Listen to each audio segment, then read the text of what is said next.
Drill long pan a topic, all pan a rocket. Muscle confusion, him a try make logic. Drew yourself stop it when Rochelle upon a unicorn. Common sense, so coming back to base like a uniform. Gwan. Best podcast in the broadcast. Listen when indoors, listen first class. Talk about enough things, make you start laugh. Best podcast in the world. Gwan. Best podcast in the world.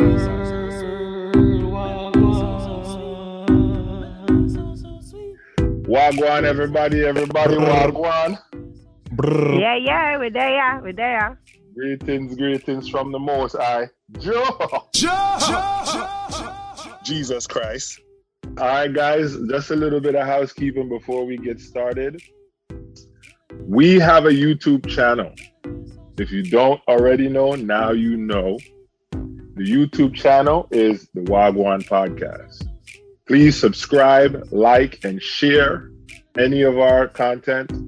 Feel free to tell a friend, tell a friend, tell a friend. Yes. And if you want us to talk about something that you want to hear about, email us at wagwanpodcasts@gmail.com, WAHGWAN podcast@gmail.com. And we're also on Instagram. Follow us, comment. Yeah. We're also found on Apple Podcasts, Spotify, Google Podcasts, SoundCloud, Amazon Music, and all your other favorite streaming platforms. If it's a platform for streaming, we are definitely on it. Yo, today we have a special one today. We have two special guests. We have Chef Sheena on the line. Yes, and we have my boy Strait on the line. Yes, sir. More strength. Yes. So today we're talking food for thought. Dre, what are your thoughts on that? Food is life. I'm interested to hear what the chef has to say and what Mr. Strait has to say. I'm real particular about the food that I eat, so I'm real interested to hear what our discussion ends up being. A jerk chicken, we say. For life, day and night. So, Sheena, tell me about your earliest memory with food. Okay. I feel like my earliest memories with food come from my grandmother. She was always cooking in the kitchen and just throwing down anything I wanted. She would cook and make it always taste good, made me feel good. Those are some of my earliest memories. She would make like breakfast for dinner. That was always fun. And it was just, we never really wanted for anything. So it wasn't like scraps or anything like that, but we definitely, she was putting the meals together, you know what I mean? And it was all love. Those are my earliest. And how did you become a chef? I kind of stumbled upon being a chef after taking a break from studying psychology. I knew I didn't want to do that anymore, but I knew that I was watching TV one day and a culinary school commercial came on for the Art Institute, and I was just like, oh, I could do that. I like food. I like to cook. I wasn't a good cook at the time, but I was interested, and that's just kind of how I fell upon it. And then I just started looking into it, and I decided that I was going to go to culinary school. Are you a pescatarian now, right? Yeah, I've been, for the past 6 months, I've been like eating more fish in my diet. I do want to get back to more vegan, vegetarian lifestyle. But it's hard, once you start eating something to like discipline yourself to not have it anymore. But I think I felt my best and was at my best when I was strictly vegan. All right.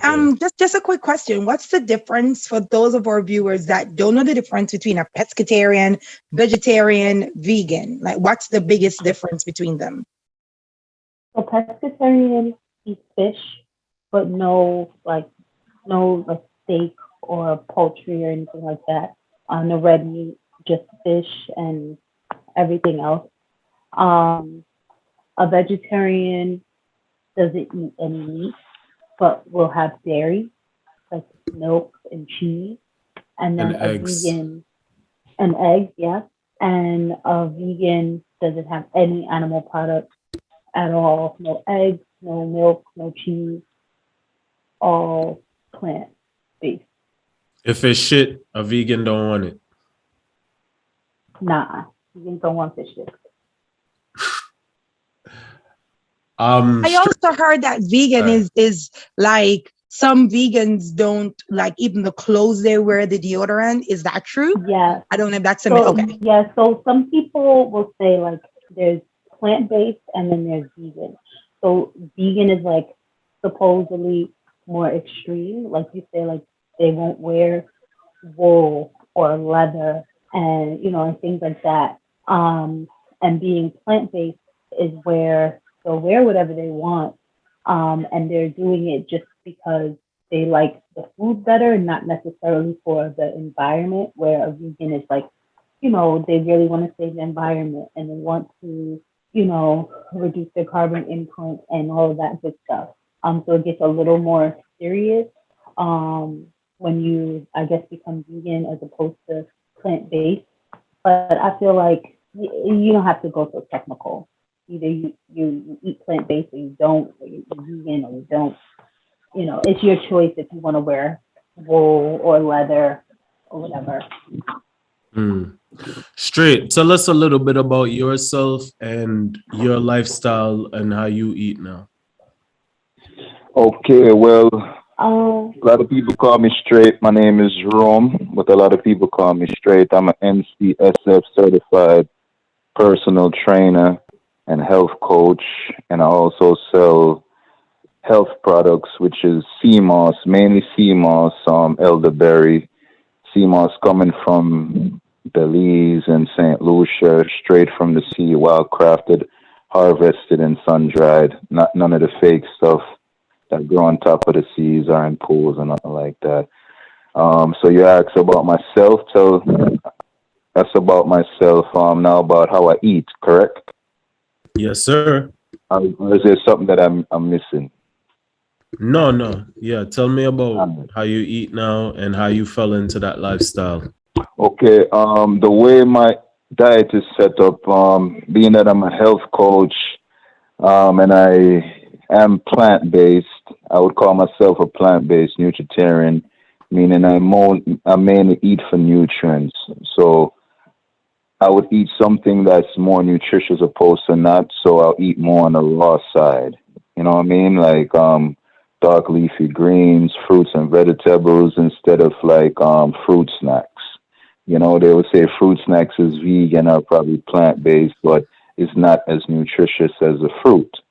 You know what I mean? And I prefer the wild organic seeded fruit opposed to the farm hybrid GMO fruit. You know what I mean? So that's where nutritarian goes in, because as you can tell, if you get a mango from Jamaica or any island overseas, you can smell the difference, taste the difference because of the soil it was grown in. You know what I mean? And the climate, a lot of those different components add to the nutrition of that fruit or food, where it was grown, the soil it was grown in, the type of minerals that's in the soil will give it more nutrients. So that's a plant-based nutritarian. And the next question you asked. Well, where do you get your food from? Oh, sorry.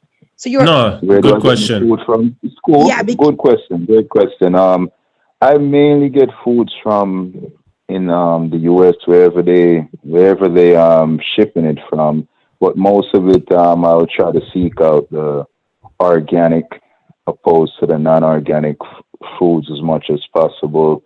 And in the summer, I forage. I go pick mulberries. I pick all kind of sitting. You'll be surprised to know even in New York City, different seasons, different things grows. Cherries grows. I pick enough eat cherry straight off the tree. Like I mentioned, mulberries or mulberries, however you want to pronounce them, very, very good for your heart. High antioxidants. They're free, dropping on a tree. People walk and step on them, never pay them attention until they see me or some Asian people or African people, because those are the usual people that know the value of those mulberries and pick them and eat them, and they ask questions. I pick pomegranate. Some people call it pomegranate. I won't say excuse my tongue. I'm just gonna correct the things because I'm very proud of my tongue. Yo, this is the Gwan podcast. Talking your dialect. Yes, I just want, just in case some people might not understand the way I pronounce it, I pronounce it another way that they might understand it or understand it.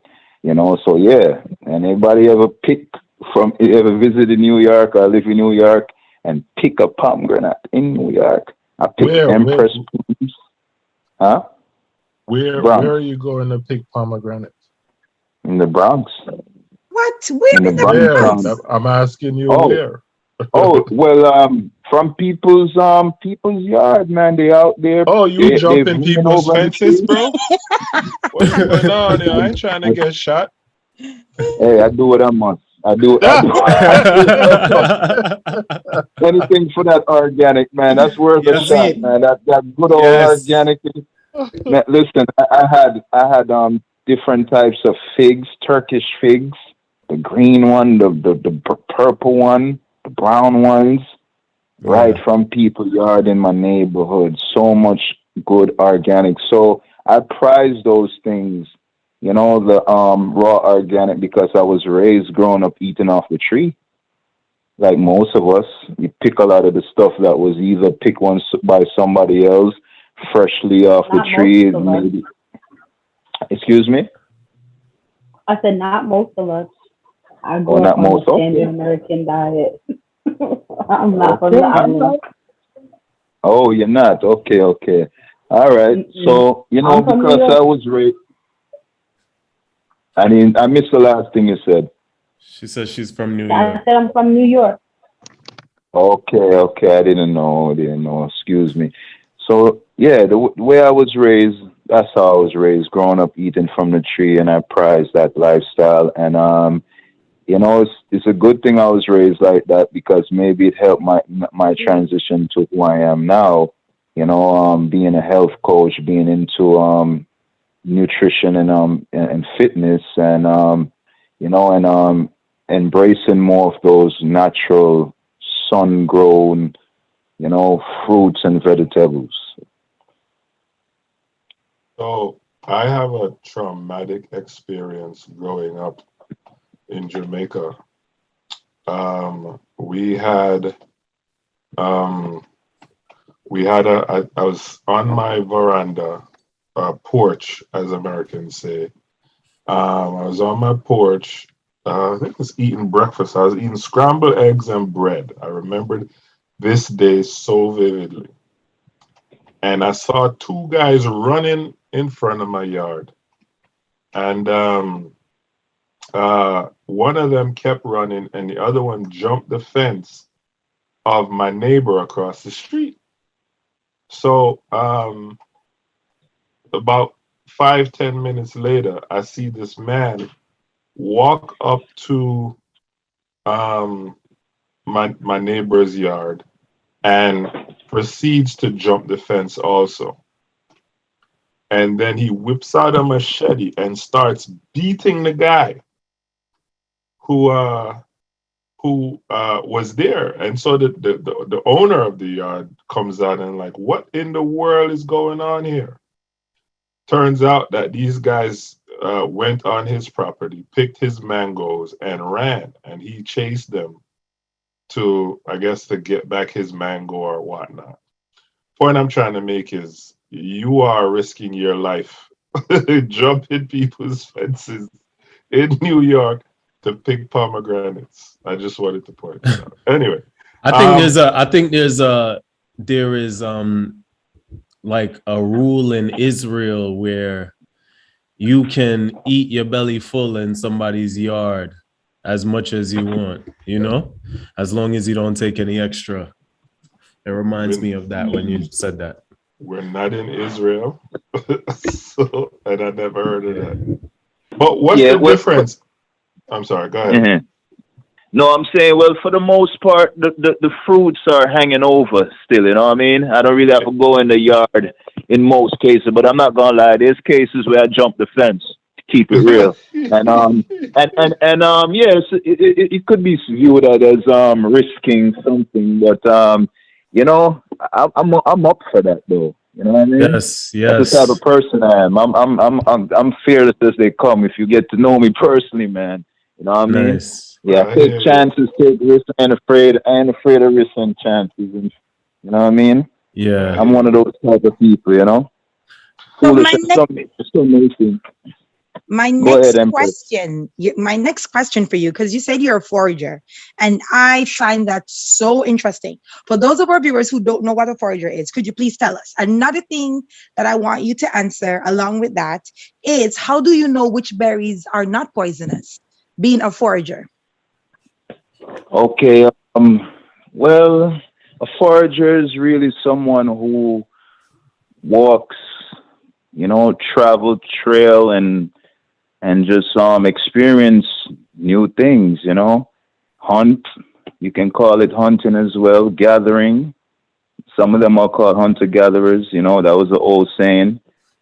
Just collecting anything, not just food, You just go around and kind of like you're searching for treasure, like a hunter. Yeah, something like that. That's my interpretation for a forager. Yeah. So how I know things are not poisonous? Well, just by knowledge, just by prior knowledge from research. I do a lot of research for clients and myself as well over the years. So. Yeah.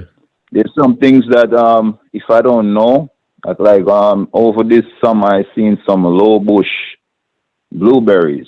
I usually see blueberries, how we used to blueberries looking, but I seen some low bush blueberries. The leaves was different from what I was used to. I didn't try it because I just don't know it. I didn't know anything about it. It looked like blueberries. It probably is not. So I just use my common sense as much as possible. If I don't know something, I don't try, because in nature, a lot of things look like a lot of things. You know what I mean? The camouflaging of right. Because a lot of the things that are there are camouflaging each other. So just a warning for viewers: if you're going to be foraging, make sure, because my daughter has I don't think it's her app. She just takes a picture of whatever is in the area, and literally Google will tell her. So that's a good way to find out if something is poisonous as well. You can use the app on your phone, and you just take the picture and upload it to see if it's poisonous or not. So I'm sure you could do that as well moving forward. Right, that's a good one. But then again, some things look alike. So absolutely, that's true. You never know, you never know. To be on the safe side, if it's like I would not put my 100% trust in those apps. In those Google, but it's a good option for people who just have probably no clue on what is what, but I wouldn't put my 100% trust in it. Yeah, we all saw iRobot. Now, Sheena, you once worked at Dinosaur Barbecue. When I first met you, you were working on something called tasting tables, where people got to go out on dates and actually cook food with you. We've worked in the kitchen a couple of times together. We've created some concoctions such as a meatball with mango in it, a turkey meatball or a regular meat. I forgot what it was, but it had mango in it, and it was one of the most delicious things ever. How did you go from there to saying, yo, no more meat at all? From Dinosaur Barbecue to saying, I don't want meat at all. So while I was at Dinosaur Barbecue, you know, it's a very popular restaurant in Harlem, and I was there for about 4 years, running that kitchen, 4.5 years, and it took a toll on me. How many And hours is that a day when or and per week for 4 years? I was working anywhere from 14 to 16 hours a day, um, 60 or more hours a week. I think the average was like 55 hours for managers. And, you know, you never just do the minimum. So it was stressful. The restaurant was very busy. You know, it was fun while it lasted, but there's also a lifestyle that, you know, goes into play when you're a chef in a restaurant. You're not Weird taking care of eating yourself, you're not hours. eating right. Yeah, you're eating late, you're at the bar after hours, you're drinking, hanging out, and like all of that stuff. So after my 4 years there, I had gained so much weight and felt so unhealthy that when I finally decided to leave, like I just needed to leave the whole industry. Like I needed to find myself again and just get in a better headspace because I felt so sick. Fortunately, I wasn't sick. You know, when I went to the doctors, everything was fine. I was just overweight and tired and needed to like, you know, exercise and eat right. But at that point is when I decided that I was going to take my life back in control of my own hands and work out and eat right. But at that time, I was still eating meat and dairy and stuff. It wasn't until maybe like a year after I had like really gotten into my health journey that I decided that I was just going to give um, like veganism, just like a New Year's kind of see how long I could do, if I could push through, you know, see how long I can go without meat and dairy for the new year. I got to the Super Bowl and I had needed those wings and I got so sick after eating those wings. Um, Mm. and then I just realized, okay, this is not for me. Like I need to just like kind of stick to it. And then that was like the beginning of it all. Mm. Wow. So what are some of the benefits that you and Strait can attest to from not eating, I guess, chicken or red meat? And how much weight did you lose? I lost 90 pounds. And I say for me, because I started my journey and I was just eating clean and still eating meat and things like that. And I had lost, you know, still a significant amount of weight. But because I slowly did it, I cut the meat, like the chicken. I never really ate too much red meat. So I cut the chicken and turkey and then the fish. And then the last thing to go for me was the cheese. And when I finally took the cheese out of my diet, because cheese is so filled with so much sodium, like I looked like within like 4 weeks, it looked like somebody deflated a balloon. Like that's how like everything like deflated my face. I wasn't bloated. Like I was just like everything just kind of like literally like somebody popped a balloon in 4 weeks of me just taking the cheese out of my diet. I noticed my cholesterol went down. And my blood pressure was never really high, but it definitely went down some. But really, for me, I felt like my mobility, like just being fluid in your step. You know, sometimes you wake up and you feel like crunchy or like tight. I just felt more loose, like I could move and flow better. And as a woman, my menstrual cycle regulated.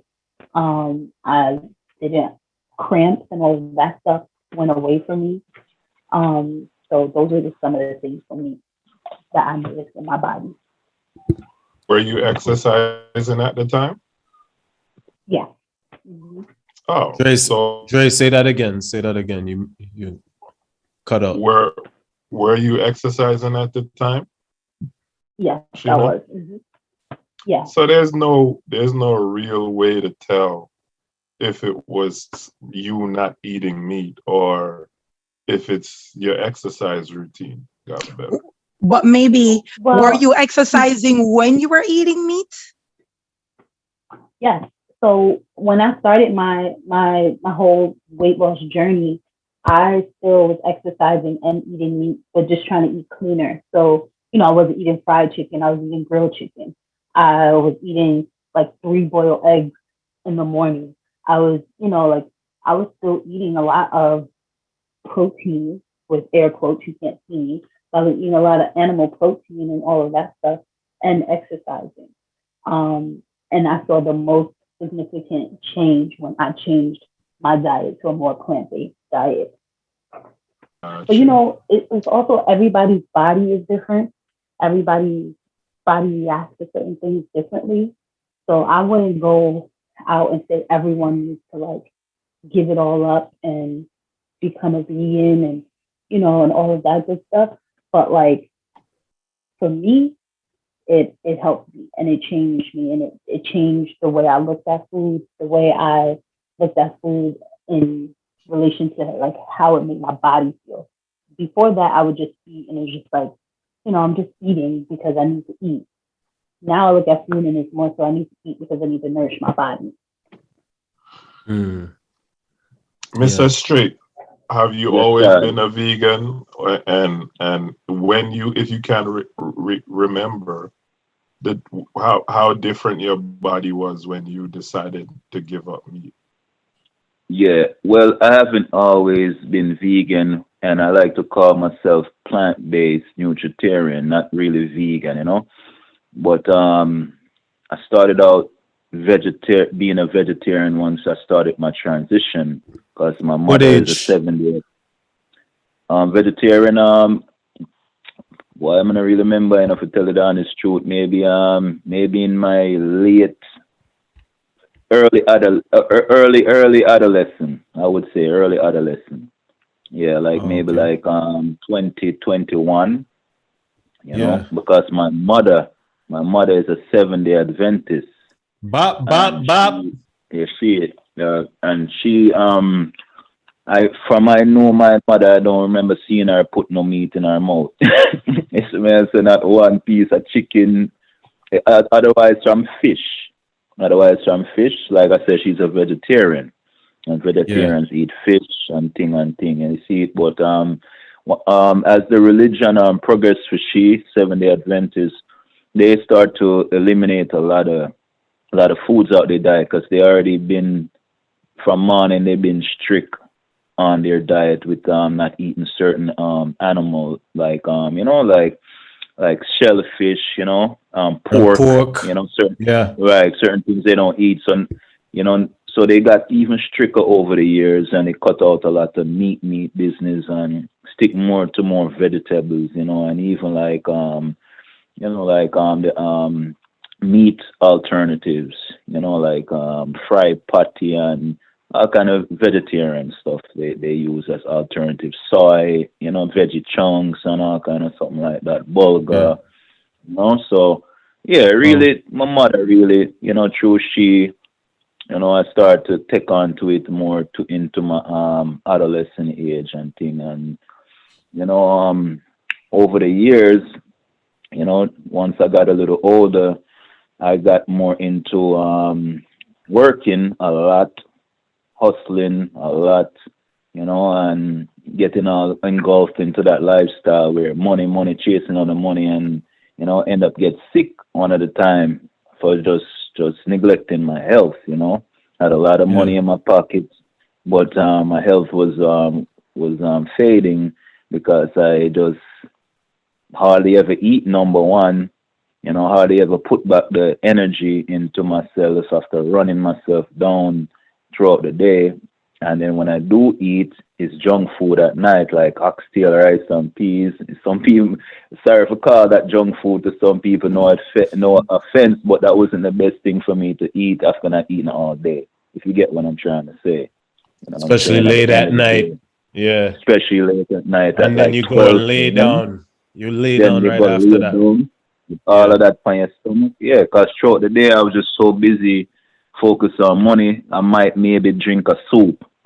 And my soup mostly, I always like I said, through my mother, always kind of been conscious of what I eat. So throughout the day, I'm like, okay, what's the better thing for me to eat instead of like a patty or, like things someone might take a soup from the restaurant with no meat in it, just the soup alone, and then just keep it moving throughout the day, and then at the end of the night, I eat some heavy food. At the end of the night. And that's how I was living for many, many, many years. But the difference, once I clean up more, once I went through my struggles, and we probably get into that part a little later, because you definitely gonna want to know the reason why I decided to transition. But once I decided to transition now, and I started cleaning up my diet more, a lot of benefits that I saw from eliminating meat from my diet was better digestion to be number one. Better digestion, that's number one. I remember being very sluggish when I eat meat, because meat takes, especially meat with fat on it, it takes a long time, because protein and fat takes a long time to break down in your system. Right. As some people call it that, make you feel sluggish, like you want to sleep and things like that. It kind of gives you that euphoric feeling as well, like you feel calm and you just want to relax. But yeah, it doesn't give you the energy to move around. You know what I mean? And food's supposed to give you energy. First of all, that is the reason why humans being is supposed to eat food, for the nutrients, not for the taste. It became like that over time. It became all about the taste and flavor and this and that. And then, it caused people to eat more and more and more over time.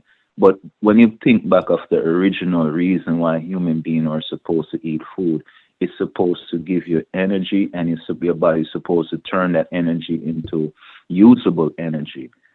So when you eat, it's actually supposed to use the energy. If you don't use the energy, they also call the energy cells mitochondria. If you don't use those energy cells from the food that you eat, it's gonna just sit in you and end up going to waste and kind of bringing you down and just going to your fat reserves. You know what I mean? So food is for energy. It's usable energy. It's fuel. No different from gas in a car. That's what it's for. So when you eat the heavy food, like the too much, like I would say things that takes longer to digest. I wouldn't even just solely go on meat only, but things that take very long to digest would be animal protein and animal fat. Those two things being the main sources that take very long to digest. It can be counterproductive to energy. So yeah, I saw better digestion. I saw clearer skin over time. I used to struggle with a lot of acne and things like that. When I use the bathroom, it's totally different from when I used to be a meat and use the bathroom, because the meat rotten inside, and when it come out like something dead in a king. You talk. And when you eliminate those from going in your body, that dead animal, you use the bathroom different, you pass gas different, because you're not putting that dead animal throughout your system to putrefy. Because that's what meat do, when it goes in your system, it putrefy, opposed to fruits and vegetables which ferment. What putrefy mean? Like rotten. It's okay. Rotten. Yeah, rotten inside of you, opposed to ferment. A lot more energy. I would find myself having a lot more energy. Like I said, the basic principle of eating food is for energy. So you're eating more foods that have energy, and especially live foods like fresh fruits, fresh vegetables. You're gonna gain the energy from that more faster and immediate. And they're lighter on you as well. They don't really feel like it's weighing you down. So you're able to utilize that energy quicker, because they'll digest quicker. That's another thing, Quicker digesting, quicker energy and energy, quicker and more available energy to be used. And I see that as a big difference with myself as well. I eat a banana or something like that, and I go work out or make a move. The less I eat, I notice even the less I eat, even when I'm eating fruits and vegetables, the less I eat, the more energy I have, because if I don't overload my stomach too much, my body is able to process the food faster. Even just a little banana. You eat one banana, 1.5 banana and some almonds, banana and some walnuts, not too much. Your body is able to digest and process that quicker and use it for energy. You'll be so surprised that the less you eat, 'cause your stomach is about the size of your fist, So you eat about that portion, maybe a little bit more, you're not to be perfect with the thing. You eat about that portion of whatever, except salads. Salads, you can eat a lot of salads. It's actually recommended that you eat a lot of salad when you're eating salad, not less. But you eat about a small portion of fruits, or even some food, some yam and whatever on your plate, and some vegetable. Eat a nice small portion of that. The smaller portion you eat, the quicker it's digested and processed and transferring to usable energy for you to use, and you'll be so surprised at the amount of energy you have from eating less food, no matter what food it is.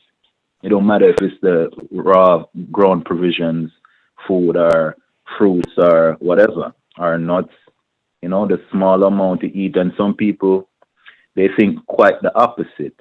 They think they need to eat more to gain more energy, but the more you eat, the more you overload your system, the more work you give it, and therefore the more tired or sluggish you will be, and especially if you eat foods that take very long to digest at that.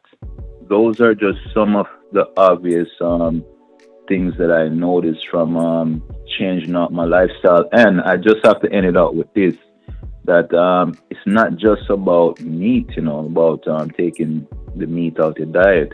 It's also about eating cleaner, eating fresher food, live food. Dr. Sebi had a saying for them, we call it electrical food, meaning that the food that you're eating, it has electricity in it. Electricity in it. It's alive. It's not dead like a cardboard or something like that. Like if you mic your food, it's basically dead. It kills most of the nutrients, if not all of the nutrients. Or if the food is heavily processed, opposed to fresher live foods. It don't matter if it's organic or not, but as long as it's fresher and live, fresh fruits opposed to even frozen. Because when you freeze your food, it changes the chemistry. With some food has to be frozen, but when the fresher the better, the liver the better. You know what I mean? Fresh fruits over frozen, fresh vegetables over frozen. That's a better way, to consume your food fresher. Back in the days, even with animals, back in the days, maybe with mother time, grandparents' time, they used to have the food freshly killed. They didn't even used to go on the fridge. They used to have a canning process that they put it through, or sun dried, right there, hang it up on sun dried. That's better. There's nothing better than freshly killed and eaten, you know what I mean? So us getting a lot of these fridge foods, or foods that's on the shelves, and animals that's frozen, or any food that's frozen for a long period of time, not the best way for us to be eating, you know what I mean? This is just a modern way for us to be eating, not the best. And couple that with a lot of chemicals in it now, that add on to the issues that human beings are having now, these chemicals in your food. So my point was, it's not just about removing the meat out your diet for me, because you can have meat seldomly. Like if I go to Jamaica, if the meat is wild, I'll have some. If I go upstate and they shoot a deer and thing like that, I'm know the deer is a grass-eating wild deer. That's the best type of meat to eat. You know what I mean? I might double and dabble, nothing wrong with that. but it's also the processed food. You can be a vegan, vegetarian, whatever, and you eat a And lot of still be processed sick. food. You eat it. Yep. Right, and still be just as or even more issues than the person that eating meat on a regular. They might even be a little bit healthier from you because they're eating more healthier forms of meat. Number one, their meat. Say somebody live in Alaska. They get a lot of fresh, wild salmon and whatever fresh meat in Alaska and some other natural places in the U.S. and overseas. If you're getting that natural wild fish and whatever, that's very good meat, but you're getting that processed food, that freezer meat. You get where I'm going with this? Those things are also the issue. The highly processed and freezer, long shelf life products. Those are also things that we should try to avoid as much as possible. Get into reading the labels. The less on the label, the better. Yes. You know what I mean? So my question to you, hold on. My question to you, because I agree with you 100%. But living in the heart of the city, living in like areas that there are no farms around us, right? Because we live in the city, right? There is nothing fresh around us. What is the alternative for those people who have no choice but to eat frozen, processed? We don't even know, even when they say it's fresh, we don't know how long it was sitting in the back or on a trailer or whatever. So what advice would you give to those people? Okay, few advice. There's a lot of indoor growing options now. A lot of people is doing it. I'm even growing thyme and cactus leaf right now in my home, and which is thyme is very good for asthma. That's one of the natural cures for asthma. And cactus leaf is very good for the heart, lower blood pressure, lower blood sugar. Very, very good for your heart. I know a lot of people in the city that grows fruits and vegetables inside. Not everything, of course, especially in New York City, but that's one option. You can get into growing a lot of your own fruits and vegetables inside. I mean, more vegetables than fruits, but that's one reason. And that's one way, that's one option. And then some people even order from other companies, but then again, you mentioned that even when they say fresh, you probably cannot trust it, or you're not sure you want to trust it for or organic from other companies, right? Or organic, that's another thing. So a lot of it is about the sales right now, the name, and slap the label on the thing, and yes, but getting ordering foods from other places, like even meat, you can order grass-fed meat. Say you don't have the accessibility to hunting and farming, there's a lot of options out there where you can order grass-fed meat and stuff like that. So I would say those are the two options that I would say, grow what you can in your home. There's a lot of people I know that's doing that. And if you have the money, if you have the fund for it, you order different type of or better type of animal protein, that's raised different from upstate or different parts of the regions. Like if you eat animal, if you don't, growing your own stuff is best. Those are the best options I can say. I live in a city, and I find it easy to get a lot of these natural foods from Whole Foods mainly, Fairways, Trader Joe's. Trader Joe's being one of them. It's the best. That's the best we can do, man. Growing your own and going to places that supply them. And online, ordering stuff from online. And Sheena's advice is to move to Florida. Oh, nice. Yes, for Sheena, sure. thank you, Sheena. I've been wanting to go to Florida for 4 years. Let me add that. Yes, come. We welcome you, Florida. Oh, you're living in Florida. I live in Florida now. I've only been here about 4 months now, so I'm new. But my home is New York. But I wanted to answer the question about just, I know that it's hard in the inner cities where, there are real things as food deserts, where you feel like there's no option to healthier food. And a lot of people don't have access to places like Whole Foods and Trader Joe's. Those places are just too expensive or just like out of their reach for them. But the grocery stores that are in, the little neighborhood grocery stores, I know they may not be the best produce that you can find, but when you find those little, bodegas that have some fresh vegetables, peppers and onions and things like that, like just adding those things to whatever it is that you're eating can make a difference as well. And also like stores like Aldi. Aldi is growing all over the city. And again, they may not have the most organic and best grown produce, but there are options of produce for people who don't have a lot of money to spend on groceries and feel like they want to eat better, but they're in the hood and they can't get any better. So, Aldi is a cheaper alternative, but you can find things like celery and carrots and, berries and things like that at Aldi for a cheaper price. So, I feel like that's one thing that, people in the inner city that feel like they live in a food desert can try to branch out to.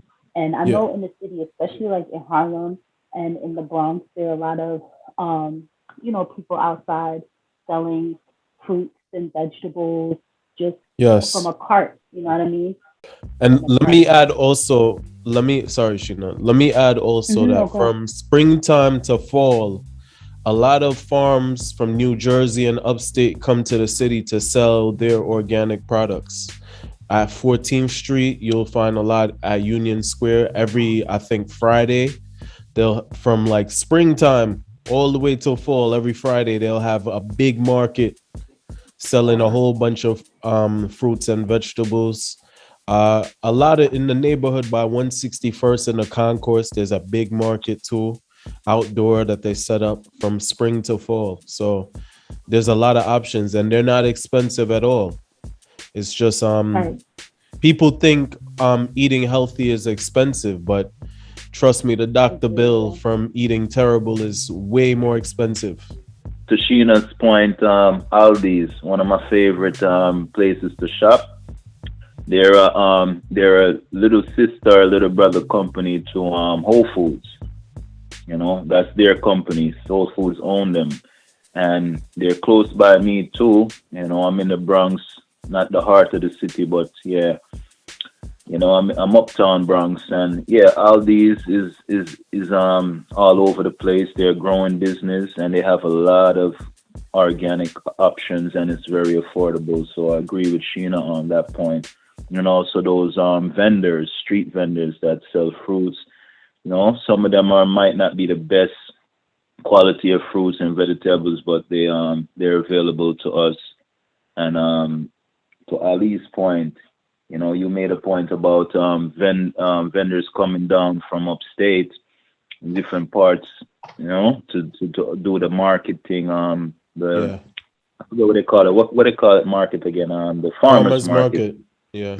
We buy from them over the summer. We get some of the best melons, freshly grown, organic. With seeds, man. If you're watching, I don't know if you remember my stories when I post over the summer, man. Be a watermelon with black seeds, cantaloupe, all kind of things, and I got the same watermelon that I'll get from them for $7. Other places will sell it for like 15. Big watermelon and everything. They're giving it to you for a discount. So I agree with you. I confirm, what you just said about it not being expensive. When you buy from them, and they're uptown, right on Jerome Avenue and Gun Hill. They came uptown, so they come to the hood too. So I forgot to add those things, so I had to just comment on those 2 points, and that's all I had to say. So let me shoot some holes in your theories here. Shoot I've with been them. trying and trying and trying to get off of meat, but every option there is out there, unless I have Chef Sheena in my house cooking me vegetarian stuff. Like most options out there are whack. I feel like my life is boring, eating plant-based stuff all the time. Like it's just whack, man. Like you can't tell me. Y'all never tasted Rochelle's jerk chicken or my jerk chicken. Like that ain't no fruits gonna taste as good as that, man. Come on, man. Well, I That tried ain't no I tried lie Jay's jerk though. chicken. I tried Okay, Jay's jerk chicken that ain't no first. lie though. no, I believe, and I agree with you. I totally agree with you, and I think that once you wrap your mind around the fact that you are not going to mask the taste of chicken, or like you're not going to find that perfect like oxtail or whatever it is, like that's you can't, you're not going to do that. Yes, there are some mushrooms out Mocktail. there that right, but like you just have to wrap your mind around like this is not chicken. It's not supposed to taste and feel like chicken. There are some mushrooms out there that actually do give you that chicken texture in your mouth when you chew it. But really, the food is about the spice, the seasoning. You're not gonna go to the grocery store, get a pack of chicken, throw it in the oven, fresh out the pack, and say, "Oh my God, this is so good." So like when you get some mushrooms, you can't just take them out the pack and throw them in the oven and be like, this is gonna taste like heaven on earth. No, it's gonna taste like the ground because that's where they grow. So if you cook at home, your best bet is to go to the spice rack or your grocery store and load up on spices and start making your own seasonings and blend some things together and herbs and garlic and ginger. Like those are the things that make your food taste good. Those are the things that make your mouth water when you start cooking stuff and you start smelling it, and so it's like you just have to play with flavor. When you go to restaurants, you're not always going to find a restaurant that's going to be delicious. So like it starts at home. If you cook at home, that's when you need to play with flavor. Now you telling me that I gotta go out of my way to go find seasonings, find this, find that. I could go to the supermarket and buy organic chicken. I can go I buy got it wild on No, that but fish. one. when you buy organic chicken though, does it come seasoned? Do you flavor it? When you take it home, you take it out and you marinate it in all these spices and these jerk rubs and all of this like barbecue sauce and Asian this and that. Like you have to marinate meat. You have to season it, and then sometimes we let that meat sit overnight and or 12 hours in onions and garlic and ginger and all this stuff, and then it tastes the bomb when it's cooked. So you have to do the same thing with your vegetables. It's the same thing. Let The me let me same give my process. take. Let me give my Hold on, take. hold on, Mm-hmm. hold on. Straight was about to say something. Go Okay. ahead, Straight. Okay, all right. Hold on for your tape there, Ali. Don't forget that tape there. You see. So no, what I was saying to the point of what King was saying, and I forget your name, King. Dre. Dre, all right, got it now. All right, so he was basically I get from what he's saying is that maybe you're lazy to cook. You're not really into the cooking thing. You prefer to get your foods ready made. Am I right? I am lazy to cook, but my wife cooks a lot, so I do eat at home a lot. Okay, you eat at home. Okay, so same thing. She's doing the cooking. Your hands is not with it. So what Sheena was expressing, from and then you answered it. Of course, she was saying that the food, the chicken and meat is tasteless. If you were supposed to buy it in it raw, you wouldn't like it. Talk to You him wouldn't like straight. it. Talk to him straight. You see. So Talk to him. I get Sheena point as far as everything is bland until you season it. So it's really the seasoning that make things taste good. Marinated this, that. They steered it and this way and add that and that. Yeah. So they nice up the meat Same way the nights with the vegetable. Then your point was, oh, you expect me to go through all of that because you're probably not the main cooker. So she's probably talking from a cooker's point of view, hands on more. So what I have to for you with that is, if you go to your doctor one day and your doctor say to you, listen, King, Dre, lay off the red meat because it's causing this, that. I don't want to say anything specific, and you get a scare.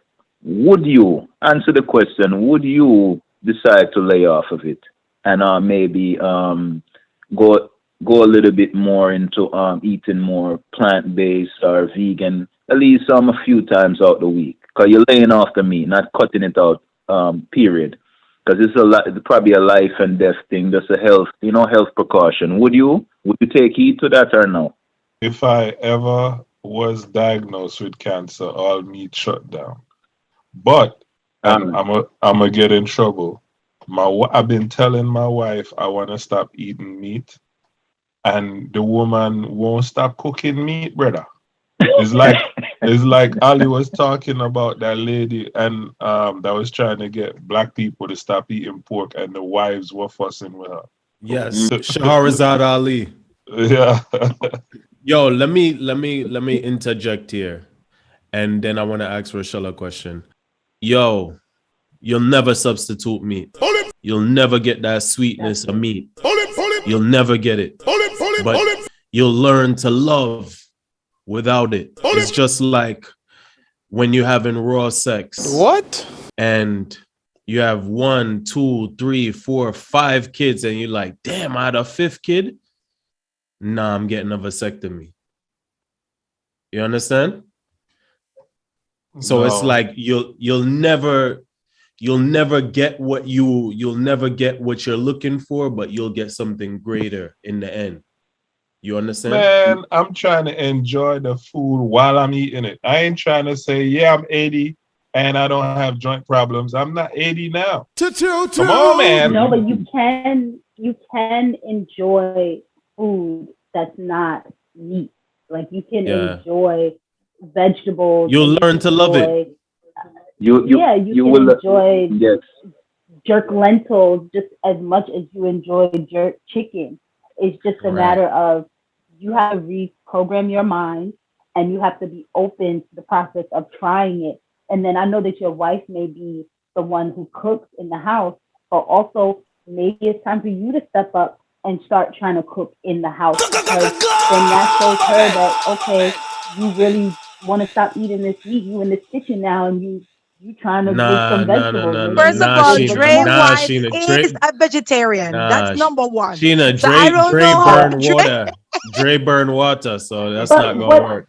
But what I'm saying is like, I understand, okay, we're all not cooks, we're all not chefs. Everybody's not going to season food the way I season food, and it's going to come from a whole different place. What I'm saying is that if you open up your mind to be more, to explore more and not be afraid to actually get in the kitchen and try something different, it could be something as, okay, now you season your onions and your peppers and your potatoes with a little bit of smoked paprika. That takes it to another level, is what I'm trying to say. Like, like we just have to use what's out there and kind of just make it so that it tastes different and more palatable to us. You know what I mean? Because people think like, oh, I'm going to go vegetarian and all I'm going to do is eat leaves. Like, it doesn't have to be this that. Conversation gets sweet, man. I want to interject just real briefly.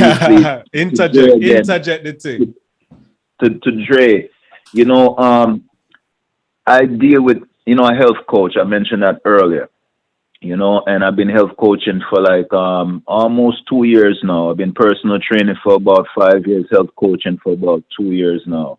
And I've come across many, many different people who've been eating a lot of different ways, and they decided to, they want to hire somebody now to help guide them, to a better, healthier eating lifestyle, So majority of people, I would never call a name, but majority of people I know, the main reason why they decide to, get serious and stop joking and, even reluctantly to change up the thing is because of a diagnosis, because of a scare. Otherwise, from that, they'll just joke out the thing or try and fail, and you know what I mean? But it's really diagnoses that make people serious and be like, you know what, I got my kids to live for. I got this and that. I want to see a certain age. I want to be a certain age and be jumping around and still be vibrant and, not bend over and, lean over and lean up, park up, They want to be able to be agile, They don't want their joints, them to be stuck and, a lot of things that come with old age. You can prevent a lot of those things to healthy diet, healthier eating. Healthy. I don't like to say healthy. I like to say healthier. It don't got to be perfect. And I've seen a lot of cases where people live up into their 70s. Even my granny, 7-day Adventist, eat very clean, not perfect either, but she drives. 87-year-old woman drive, cook, live alone, everything up until this age. She moved like a young teenager. 87-year-old moved like a teenager. She don't live in America. She don't live in America. She don't live in America. She live right on Derima Avenue in Really? the Bronx. Right. Oh, you mean, man? Yeah, man. She's a strong piece of woman, man. I tell you, King, and she grows her food like some of the things I was saying. She grows a lot of her food. Give me a tomato and color greens over summertime, cactus leaf. She grows so much things, onion, strawberries in her garden because she own a home, so she has more space to spread out and grow. But the point is that a lot of people really take a stop and decide to make a change, serious change, once they hit with a diagnosis that scare them. So most of the time it's the doctors that really make them change opposed to on their own. And once they get hit with that diagnosis, now they're serious. Now they're ready. Now they're mentally there to take challenges. So there's a lot of things that they would frown upon before, and they probably still kind of reluctant to try. It's like their hand is forced. They have no other choice now. Now it's all about survival. And then when they try it and they get over that hump, once they get over that hump, a lot changed. There's a thing called microbiome. I don't want to go too deep. I just want to ended off with this. Gut bacteria, Dre. Yeah, Ali and everybody on the line. Gut bacteria. That's a very important part. I have to make sure I say this before I finish speaking. Your gut bacteria has almost, if not everything, to do with the foods you want, because you have good gut bacteria, bad gut bacteria, and they send impulses to your brain and your tongue and your taste buds to crave certain foods. Yep. They're in control. And let me show you something. Let me paint a picture to real quick. When somebody is, like I was saying, I'm just using the scenario of somebody that was diagnosed with some terminal illness, right? And they were reluctant to change in their diet. They always love the tasty, juicy, whatever they love, because that's what they love. That's what they grow up on. That's what they know. That's what satisfies them. Once they're forced to change that, because they want to live now. They want to change up whatever. Once they're forced and they go into that, even being reluctant, their microbiome change or their gut bacteria change once they eat different type of foods. And the more you feed your good gut bacteria with the foods that it wants and it craves, like more nutritious, healthier, live food, like I was saying, electric foods, fresh food, fresh vegetables, organic being a better option. It grows your good gut bacteria and it brings down your yeast and all those things that the bad gut bacteria feed on. And in your taste bud change, like what Sheena was saying, you're gonna adapt to it. You're gonna actually like it now because your taste bud's gonna change. So your good gut bacteria, once you grow them by feeding them the foods through prebiotic and probiotics, once you grow them over your bad gut bacteria, they start to send impulses to your brain now. Now they're more in charge of the foods that you would want and acquire in your life. So yeah, the gut bacteria plays a big role into this. And when somebody's gut bacteria is eating a lot of, you feed it a lot of junk or a lot of processed food, or even a lot of animal protein, that's what it's going to crave. Whatever you feed something a lot, that is going to crave more and more and more of that. So this is why somebody that transitioned to a healthier lifestyle, they're eating probably 90% of fruits and vegetables and more healthier form of food, and that's why their taste buds will crave more of those type of food, if you get what I'm saying. Yes, I do. So question for both you and Chef Sheena. So I'm on this diet right now. It's the keto diet, right? And so I could eat all the meat I want. I just can't touch starch and sugar, right? I'm not losing no weight. Now I know the only meat I eat is chicken, and the only chicken I eat is organic chicken. So I'm like, all these, like, trust me, man, I really would love to just, cause I love nuts. I love Brazilian nuts. I love, sun-dried papayas, all these different things, right? And so I'm really being the advocate of the other side, because I really do agree with y'all, and just wish that I could. But it's just easier. But there's no way you're gonna tell me a salad tastes better than some curry goat and white rice. Come on, man. You want to take it, Sheena, and I could follow behind you. The loser. I'm sorry, I missed it. I said, right. Sheena, how you gonna what food you gonna make? Me. Like, you need to have a website so I could go on there and order some food, because you over here talking all this big stuff, and I know you ain't got nothing in your arsenal that's gonna taste as good as some curry goat and white rice. I know you ain't got that. Yeah, so like in Ali said, like, nothing that I'll make is gonna taste like meat. Like, you know what I mean? It's not gonna give you that same sensation. But I could curry the hell out of some black eyed peas and it's gonna taste good. You know what I mean? And I will fry an oyster mushroom that makes you think you eating chicken wings. So it's just like, there's nothing that's going to replace it. It's like, you have to change your mind and not go into it thinking like, this is going to be curry goat or this is going to be fried chicken. Right, I get Sheena's point. It makes a lot of sense. So you're not looking for meat. You're looking for a little different. So for somebody that just looking for something different yet tasty. You ever tried cauliflower wings, Dre? Nah. I don't even like cauliflower.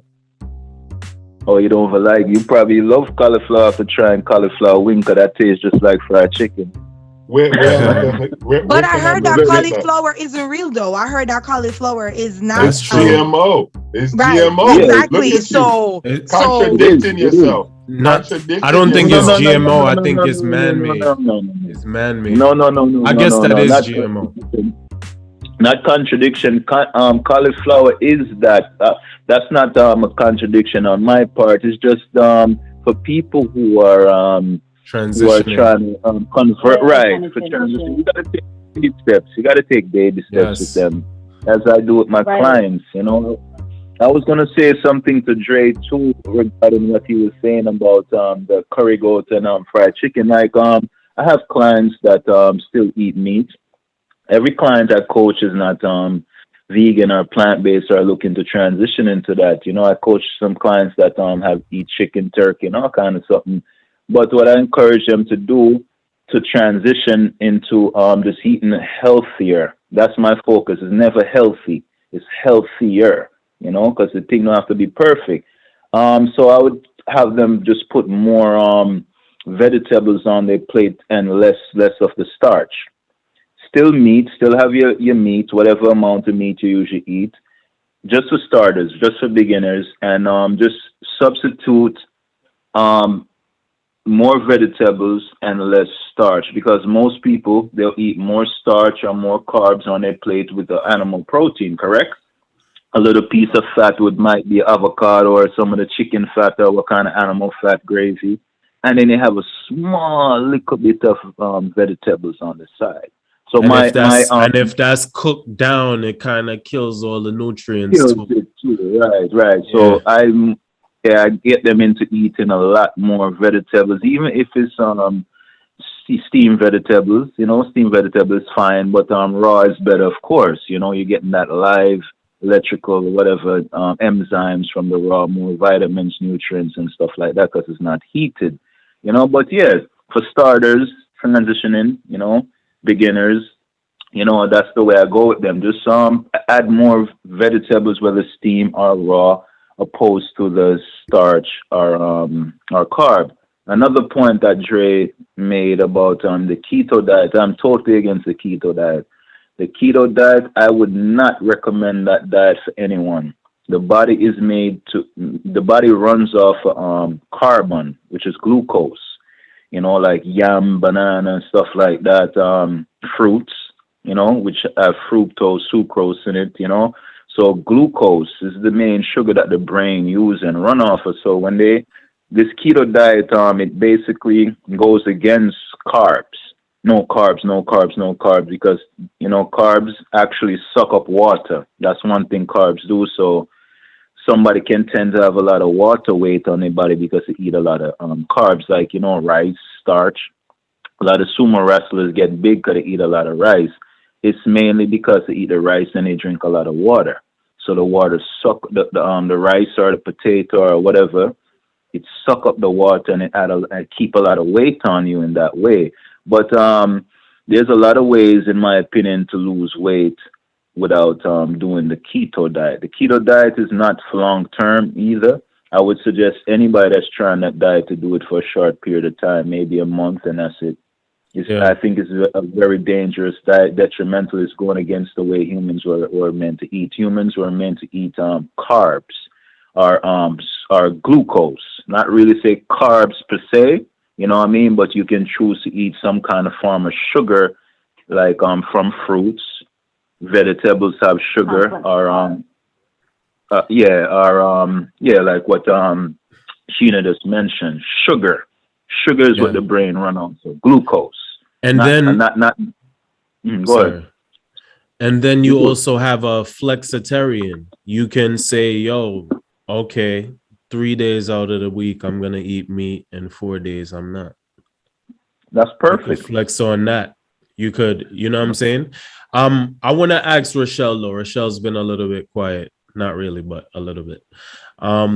Rochelle, have you ever heard of it's hard to talk about food without talking about the Godfather, Dr. Sebi. Have you ever heard of Dr. Sebi? Of course. I love Dr. Sebi.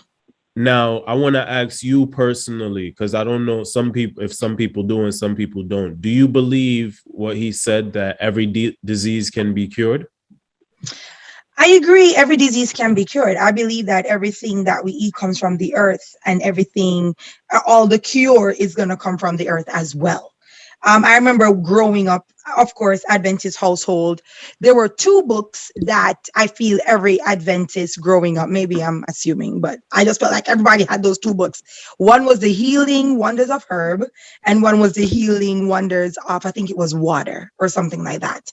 And like every disease, everything that you had, there was literally a herb that you could take to prevent you from getting that. So even a lot of the things, I remember, this is a true story, right? There was a conference happening in Montego Bay, and they were talking about moringa. I'm not sure if Sheena or Strait has ever heard of moringa, right? But so basically some Cuban doctors were walking over to our church conference, and they were literally coming and picking stuff, but nobody knew what it was. And a pastor asked them, like, why are you guys like over here every day picking stuff? Like, what are you picking? And they were like, first of all, this plant, it was a tree, by the way, it was a tree. And the doctors were like, this tree can literally cure every single ailment that you have in your body. And like the whole conference, majority of the conference had these trees like all over.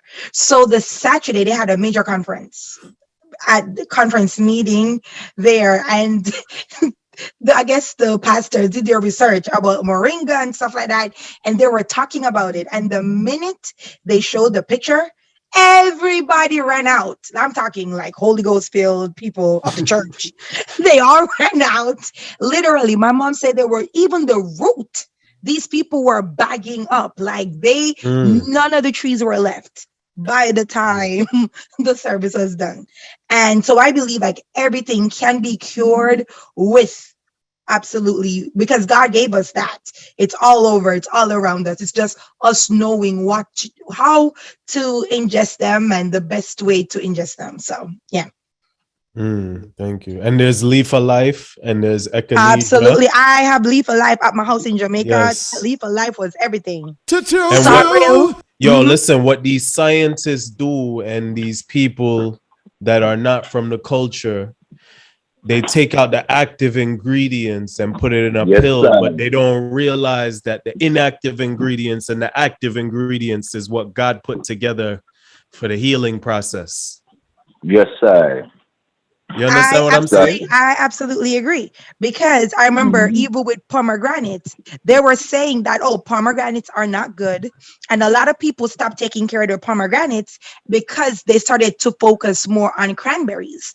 And then several years later, when a lot of the pomegranate trees nobody was taking care of them, that was when you were hearing, well, cranberries are not that good compared to pomegranates. Pomegranates are way better. Right. Yeah. So I believe like every day you're hearing new stuff, but our grandparents, they knew what to take. Right. They weren't sick. They never have half the problems we have, because they were eating a lot healthier. And as Strait said earlier, they were eating straight from the earth. Right. So our food has to be in the freezer. We don't know how long it's in a container, sitting out in the darks, months, years. We don't know. And that's what we're putting in our bodies. Yes. So my question now for Strait and Sheena, and for you, Ali, as well, because I know all of you are very healthy compared to me and Dre, right, Dre? We love our meat. But anyway, have you heard of these new genetically modified fruits and veggies that they're not telling you are genetically modified? It's in the number on their barcode. And what they're doing, they're infusing animal cells. So for example, there is a tomato that is on the market that can last 5 months in the sun and will never get soft or go sour. Have you heard about all these new things, taking the cells from like octopus and infusing it with like different plants and different plants? Yes, I've heard of that. Okay. Let me answer first. I want to say that we didn't get into my story, but the reason why I first tried to become a vegetarian was because my stopped working. And I didn't know if it was meat or if it was that my girl was getting on my nerves. The second reason why I tried to become a vegetarian, and I still am till this day, was when COVID hit. And I said, you know what? I'm not taking no chances. I really believe that maybe my immune system needs to be at its strongest.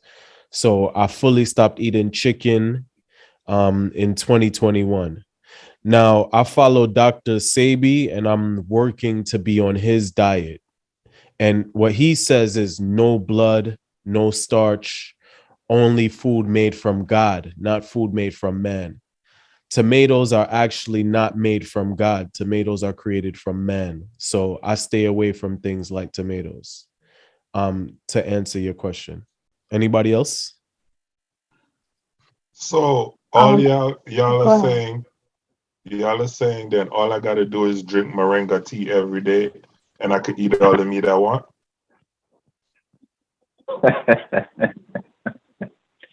I wouldn't agree with that. But it would help. It would help. It would help. Because I got moringa. I got moringa, right? My wife got a tea bar in the house, so I got moringa. I could drink moringa all day long. You know what I would say? My chicken. You know what I would say, King Dre, because I got that question before, even though that question was referred to Ali, right? Well, no, it's all of us. Yeah, it's for everyone. Okay, I would say this because I got that question about CMOS. You know, being that I've been selling CMOS now before the pandemic, 5 years now. I got that question about CMOS. Can you take CMOS and still eat, standard American diet? And I would say yes, because I recently did an interview where I was asked that question, and a lot of people believe that once they start taking CMOS, that it won't work for them if they don't change their diet. And my answer to Dre, just like my answer to the other person that asked me that question, and with any healthy herb or anything that would give you any form of benefits naturally, I would say that you can take it and still eat your regular diet. In my opinion, it will just work better if your diet was cleaner, or a little healthier. I believe that if you're taking something healthy along with a healthier diet, it will just be more potent. Everything will work better in your body, in your system. You know what I mean? That would be my answer to that. Yeah. Gotcha. I came across as this obscene carnivore. I'm actually not. Like for dinner today, I had curry chickpeas with potatoes.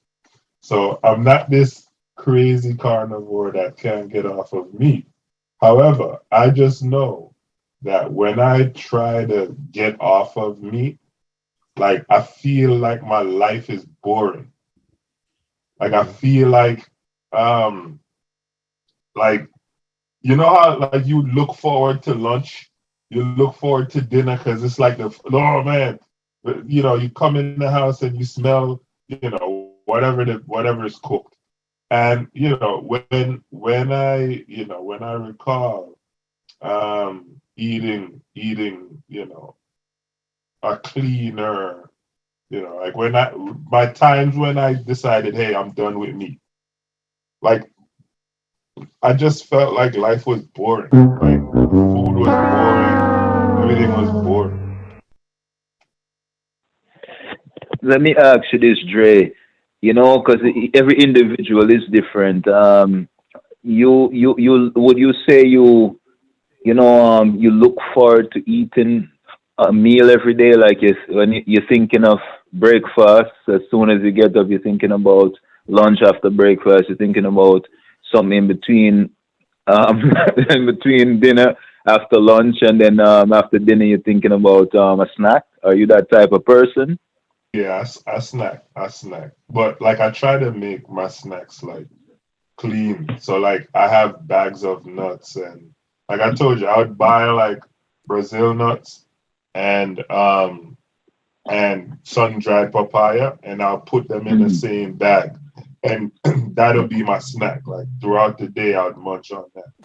And sometimes that's so filling. Sometimes I don't even eat because that Brazilian nut, like that thing is filling, like extremely filling. Okay. You mentioned the Brazilian nut a few times now. How much Brazilian nut would you say you eat in one sitting? If I'm eating, so all right, so I'm gonna give you the full rundown. So I cut up the sun-dried papaya in the same bag as the Brazilian nuts, and I'll eat one piece of papaya with 2 Brazilian nuts at a time. So I'm probably eating a good 20 or 30 Brazilian nuts in one sitting. Ooh. How long you been eating like that, the Brazilian nut like that? This is a very important question, Dre. So this isn't an everyday thing. It's like whenever I get I find myself in Trader Joe's, I'll buy like 3 bags of, because sometimes depending on the time of year, like a small bag of Brazilian nuts could run you like $10. So Right. you know, if I go in there and I see Brazilian nuts for like, you know, $5-6, and I'll buy a couple of bags. And you know, usually, you know, if I'm on my game and you know, I'm like, all right, this is what I'm gonna be snacking on. Those 2 bags last me, you know, maybe 3 weeks. Okay. The reason why I asked you about the Brazilian nut is because it's recommended that men only eat about 3 to 4 Brazilian nuts per day, and women eat 1 or 2. The reason why is because Brazilian nuts has a trace mineral called selenium in it. It's very high in selenium, and then too much selenium can damage your DNA. You know, I thought Brazilian nuts was one of the healthiest nuts you can eat. Yes, it is, but you know, you shouldn't have it's a limit to how much they say you should eat, the recommended amount that you eat per day for men and women. Yeah, you should only eat 3 to 4 of them. You know, 20 is OD. Anything past 5 anything past 5 is OD because it can damage your DNA. Brazilian nuts, I have them too. I eat them, but since I know this, I only eat 4 for within the day, because again, selenium is a trace mineral that's Brazil not having it, and too much of that from the Brazilian nut can cause your DNA damage. You know, What does DNA damage look like in a long run? It changes. Is that like Parkinson's? Is that like? I don't know exactly. I didn't go to that extent of finding out what it do exactly to you, or what it causes, what kind of disease it brings. But I know that damaging DNA just means that it changes the way your DNA looks. You know, DNA have a certain look. Healthy DNAs, they look certain way on a microscope. So once a DNA is damaged, it changes, it destructs. The same thing like cancer. You know, healthy cells look one way, and a cancer cells on a microscope look a different way. That's as far as I know when it comes on to damaged DNA. They'll look different and they'll behave different.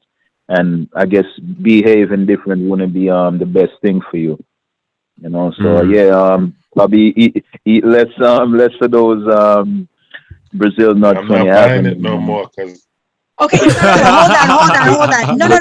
So I don't agree with you with damaging DNA, because that's definitely not easy to do, but it can cause hair loss, nail loss, rashes, diarrhea, and you can get selenium poisoning, which that's what you get too much of when you eat Brazilian nuts. But it doesn't damage your DNA. DNA is something that, for you to damage DNA, that's a whole different discussion, but that's not something easily damaged. But it does have severe side effects if you eat too much Brazilian nuts. Sheena, what was you going to say? I just wanted to ask you, because you mentioned like you feel like when you eat plant-based like for a full day or a long period of time or whatever, that you feel bored. Maybe I'm trying to get you to be my chef, Sheena. I mean, are you in Florida? I can help you out. But Sheena, maybe this is how the business evolves into visual classes, you know, Zoom classes. You know, we could talk about that, but what I was gonna say was like, you know, maybe just like trying something different. You know, like I don't know what you would normally eat for lunch that was meat. Like just maybe throw something random out there. Like I would, so like if I'm in the city, right, like, and I don't want to go into a restaurant, like I would get like falafel and salad, right, from the halal trucks, and then I know y'all gonna have a problem with everything, Anyway, then I love Indian food. My wife and I love Indian food. And so when we go to Indian restaurants, and this bolsters your point, when we go to Indian restaurants, I can eat non-meat dishes and not miss meat. And that's because they use an abundant amount of seasoning. Yeah. So Yes. you know, that proves your point. Well, I'm gonna just blame my wife. Yeah, I'm gonna blame my wife. So maybe, maybe you pick up like a plant-based cookbook or something and you just try some different recipes and, or maybe if there's something that's like non-plant-based that you like, I don't know, let's say like buffalo wings or something, you try and make like a plant-based version of that. You know what I mean? Just to like kind of switch up your palate a little bit and have a little more fun with what you're eating, because it shouldn't be boring. It shouldn't just be like a spinach salad and you feel like depleted.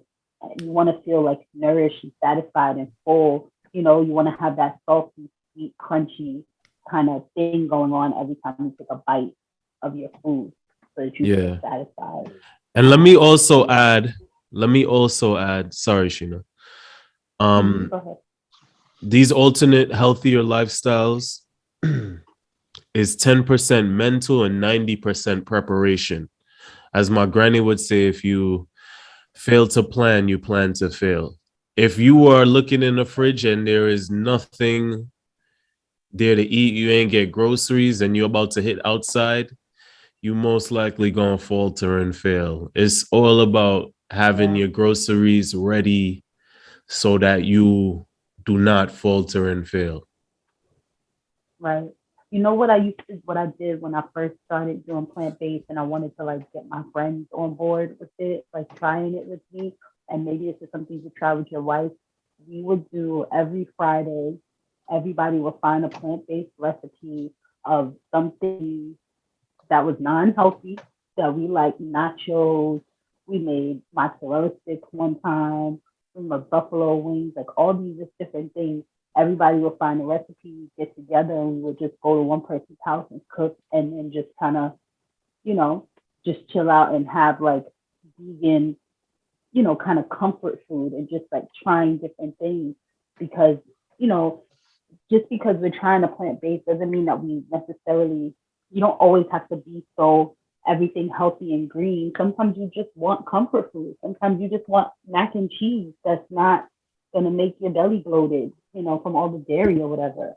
You know what I mean? So maybe it's like that. Maybe once a week, you and your wife figure out something that y'all are going to try different. Maybe it's tacos this week and, enchiladas another week or something. Like, just kind of switch it up so that it feels more fun. Yes. And if you have to eat meat, you can. If you have to, it's okay. Yeah. I was at a it is okay. My boy Strait right here threw a plant-based picnic called a Plantnic. And there was this girl who said, sometimes I have to feed my lower self so that my higher self can come out. And that resonated with me a lot. Yes. Yes, I remember that. And while everybody was talking, I was thinking about introducing Plantnic into the conversation, by saying that Plantnic, Dre, I would like to invite you to the next Plantnic 2022. Last time we had one in August 2021, and it was an amazing event. Ali was amazing event. And the thing, I'm gonna be brief with this. The thing is that when you're introducing anything new to the public, people will first be reluctant, to a new idea, But when they come to that idea, when they actually take the chance, decide to try something new, they will be amazed if it suits them. Everybody won't probably not be amazed, but in this case, this situation, Plantnic, it was a different idea, plant-based picnic where we asked the guests to bring a plant-based dish, even if you're not plant-based. So say, Dre, if you come in with your wife or even you coming by yourself, you make a plant-based dish and you bring it there. And the thing is, if people try it and they like it enough, they might want to buy it from you. So some people left with business ideas, entrepreneurship, deciding to invest into whatever they brought to the Plantnik, decide to move forward with that. Some people bought some things that was so nice that people be like, yo, listen, man, you gotta sell this. You gotta sell this. And if you sell this, I would buy it. So Plantnik birthed a lot of those ideas. So it's a no judgment space where anybody can come and bring a dish. It don't matter if you eat meat or not, whatever you eat, you can just bring a plant-based dish there. And we'll try a dish and then we'll speak about what we like about different dishes and so forth, so on. It's a great event. We're having the next one this year in June Yes. 2022. Then I didn't settle on a date yet, but I'll put my Instagram out there and I'll definitely follow everybody else on Instagram here, and we'll build. I'm looking Yes. to build a stronger bond with my community in 2022 and moving forward. That's all I'm about right now, building stronger bonds, and building a support team, support system, building a tribe up. Yes. While you're there, you mentioned that you're a diet coach and a personal trainer. Tell our listeners, if they wanted to get in touch with you, how they'll be able to get in touch with you. The best way to get in contact with me, my listeners, is through Instagram at My Fit Healthy Life, or Me Fit Healthy Life, because it's spelled with an M-I instead of an M-Y. So My or Me Fit Healthy Life on Instagram. Instagram is my main source of communication with the public. I'm not big on Facebook. I have a TikTok and I have a YouTube, but through Instagram you can find all of those different platforms.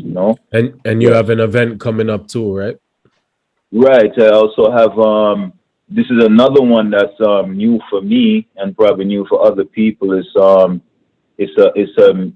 called Medicides.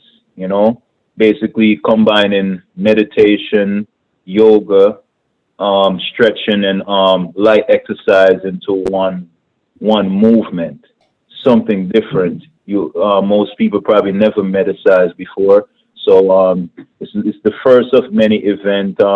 March 30th, 20th. I'm sorry, March 20th will be the first event, and that's actually the first day of spring.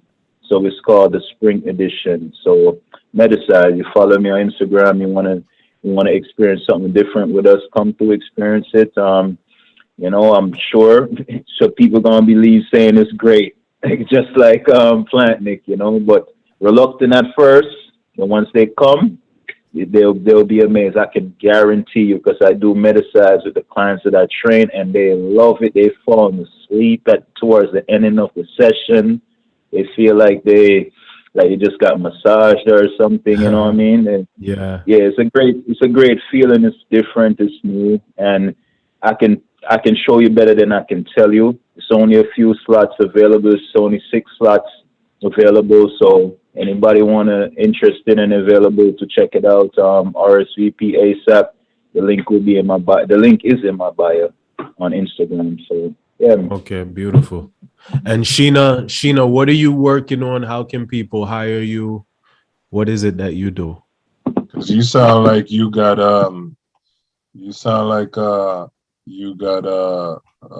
you're a good chef, like, just the way you were describing the possibilities about food. So yeah, let everyone know they can reach you. Yeah, well, thank you. I believe that I'm a good chef. I'm just passionate about food and flavor, making food taste good and feel good for you and the body. I'm a private chef. I'm located in South Florida now. So, if you're in the area, then we can work hands-on together. But you can reach me through my social media. My Instagram is Cello, CHELLO Cuisine, CUISINE. That's all one word. And we can DM to do some virtual things. I'm always open to talking to people that just want some more insight or guidance or anything like that. And just like follow my Instagram. I post randomly. But yeah, I do mostly private chef, in-home cooking, and private events. Thank you. And this was another delicious episode of the Gwan podcast. You don't know. Yes, sir. Yo, thank you to the guests. Appreciate y'all. For sure, Sheena. For sure. Thank you. Yeah. Thank you, Rochelle, for your stories. Love them. Yes, no problem. And I really enjoyed this episode. Sometimes it's good to step away from the meat. My daughter been saying that, and I'm just like, I love meat. I mean, I used to be vegetarian like during the week, and then on weekends I would eat meat. Maybe I could go back to that, take it in stages. Flexitarian, it works. Yeah. And you know what? I was jerking everything. I was jerking. I worked for Indian people and they were vegetarians. And I would make curry mushrooms. Oh my gosh, they loved curry mushrooms. And I made curry cauliflower. I made jerk mushroom. Like I was doing everything. And they tasted really good. But my body was just like, we need the meat. But yeah, as Sheena said, once you season that up, like it's really good. Yes. Looking at these avocados she got in this plate here with all the seasoning on it. Fire. Yeah. I'm big on balance. I'm sorry if I cut you from talking, Dre. No, go ahead. Yeah, I'm just saying to Rochelle's point, I'm big on balance. You don't have to be perfect with the thing. You know what I mean?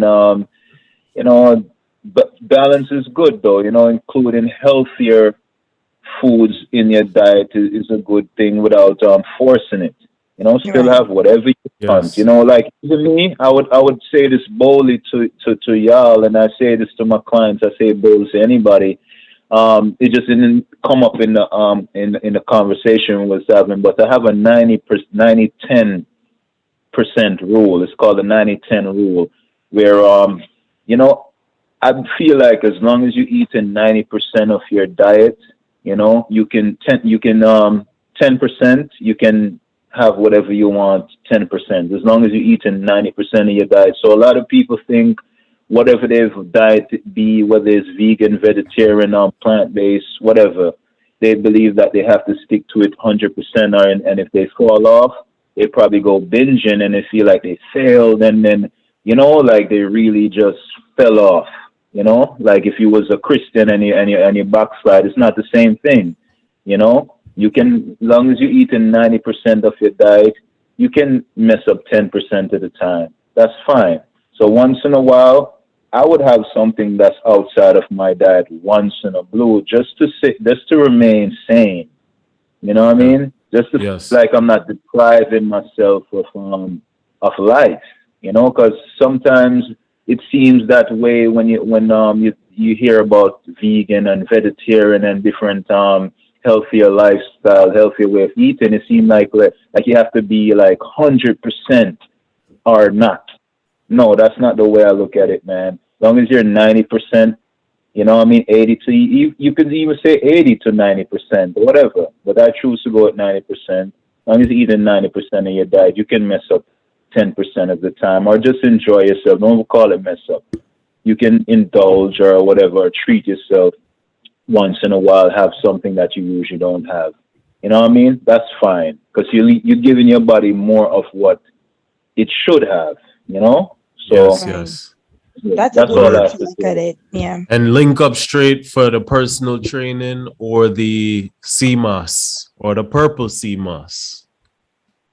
Yes, and health coaching as well. That's something I do long distance. I have clients in Jamaica.